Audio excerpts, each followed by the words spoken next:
নমস্কার বন্ধুরা, আজকের রেসিপি পালং শাক কচু চিংড়ি মাছ দিয়ে ঘন্ট।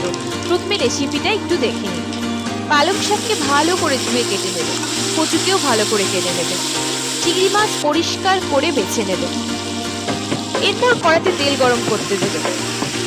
তেল গরম হলে 5 ফোড়ন অ্যাড করবেন। ফোড়নটা ভাজা হয়ে গেলে চিংড়ি মাছ নুন হলুদ মাখিয়ে ভালো করে ভেজে নেবেন। একটু ভাজা ভাজা হয়ে এলে ওই তেলেই শাক এবং কচু কড়াতে তুলে দেবেন। কড়াতে যে জল বেরোবে ওই জলেই শাক এবং কচু সিদ্ধ হয়ে যাবে। সাথে স্বাদ অনুযায়ী নুন এবং হলুদ দিয়ে দেবেন, আর একটু পেঁয়াজ কুচিও দেবেন। এবার কড়াতে এক এক করে জিরে গুঁড়ো, ধনে গুঁড়ো, লঙ্কা গুঁড়ো দেবেন এবং কিছুক্ষণ ফুটিয়ে নেবেন।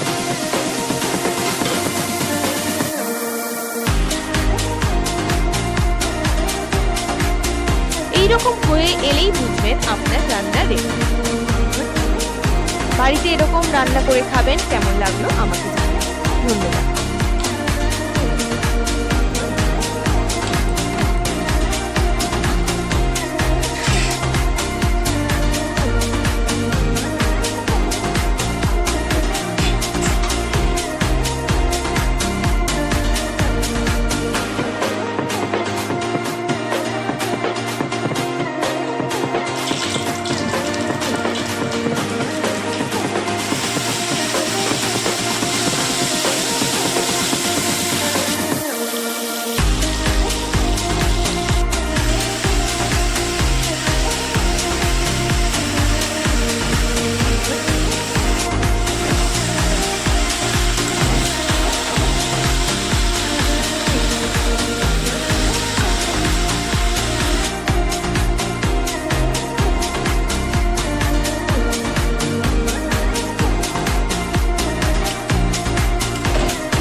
জল বেরিয়েছে।